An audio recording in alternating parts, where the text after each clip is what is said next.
Yo! Hope everybody had a good year. I hope 2022 was good for everybody. It was for me, especially for the SILKROAD project. So it all started with the character. I finally finalized the design for the main character. It took me ages to do this, and I put a lot of pressure on myself, and it was tough, but I'm finally happy to say that at least I'm really close to the final design, which is huge. Then I've been working also on the first enemy of the game, so I went for something a little bit simple in design, tried to choose a character that is a little bit less important for the game. As opposite to the main character, I can work on a design where I'm putting less pressure on myself. And then I switched to the spirit, to the stand that is following us around. And also I'm pretty happy with the result that came up. I think there is a bit of personality in this design, and I like it. So it's not finalized, but it's going in the right direction, I think. So with that, I jumped onto the animation. When I got the character, I was able to start with the animation, so I was able to rig it, and also I was able this year to start to learn a new software for the animations called Cascader, which was really helpful for my workflow. One of the tools of the software is that it corrects the animation that is made by the user using physics law and biomechanics law. For someone like me, which is not very good animator, it's really helping me a lot, which is great.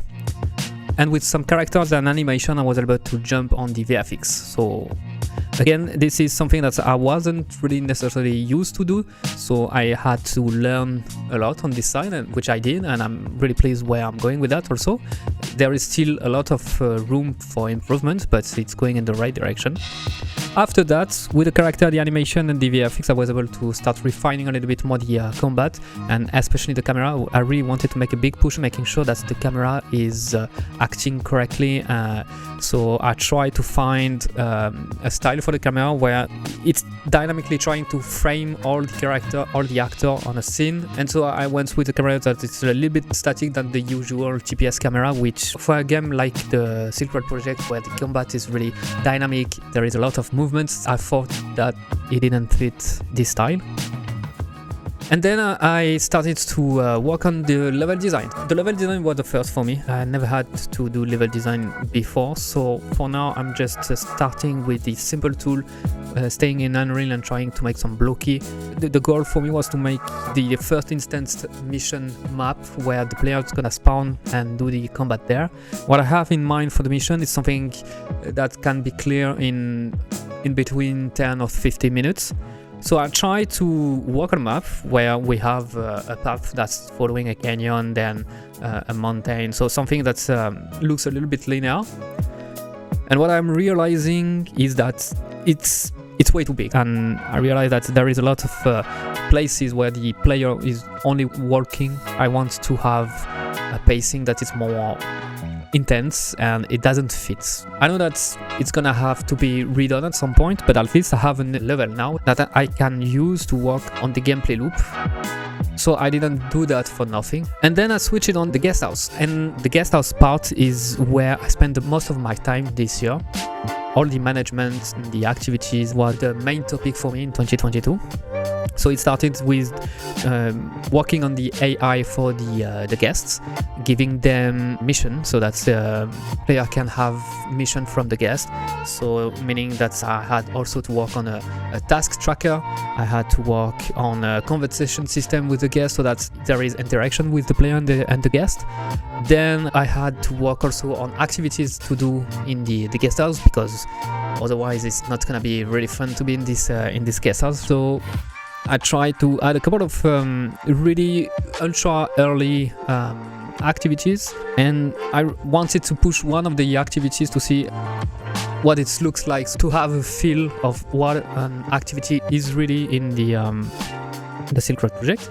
So I chose the fishing minigames, and I tried to push it, and I tried to find a gameplay that's not the usual things that we're seeing in most of the other game, and I tried to push that to have a gameplay that could evolve in time.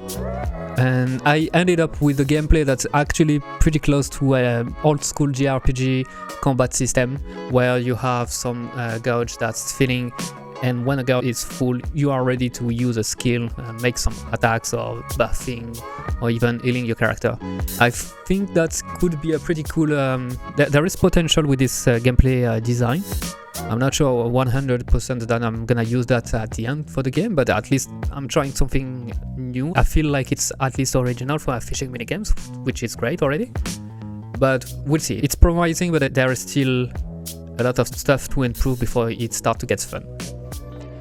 And finally, the last thing I did in 2022 was the decoration mode, which is the part where the player is going to be able to decorate the guest house, meaning that when he's going to complete mission for a guest, the guest is going to reward with objects that the player is going to use to decorate the guest house. Like, for example, it's going to be furniture, it's going to be, I don't know, painting, or like any object that you could manually place into the guest house world. So I had to work on a system where the player could select an object into a menu and do the placement in the world.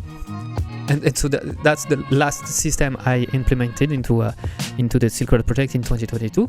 And with all of this, it gave me the metagame loop, what I'm calling the metagame loop. It's a whole loop that the player is gonna repeat throughout all the game with a little bit of variation to keep it interesting, obviously. Now finally I have an idea of what the game is about, and it's really huge for me, and it's a crucial step.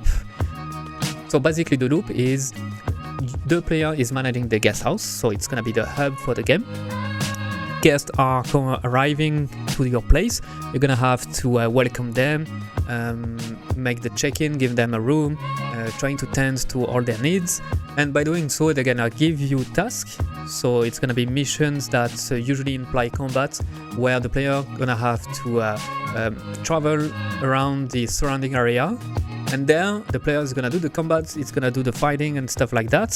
When the task is done, it's gonna be able to come back to the guest house, get the reward from the guest, which usually is gonna be an object that's gonna be useful to decorate the guest house, and go to sleep. And the next day the loop is gonna repeat. We're gonna have new guests that's come to the inn, and it's a whole new day, and we are starting again. So I hope that you are appreciating the progress I'm making on the game. I hope that you still find it relevant and interesting and entertaining to follow the development of the progress. Me, I'm having a lot of fun doing that. It's been now more than a year that I started to get public on this project, and I'm still enjoying this a lot. And if you want to follow the future development of the SILKROAD project, you can follow obviously here on my YouTube channel. You can also follow my Twitter accounts, and if you want to do the extra mile to support me, the best way to do that would be to go to my Patreon page and make a donation. It would be really appreciated. And that's it. It's done for this recap of 2022. I wish everybody good year for 2023. I hope you'll still be there. Thank you everybody. Have a good day. Bye bye.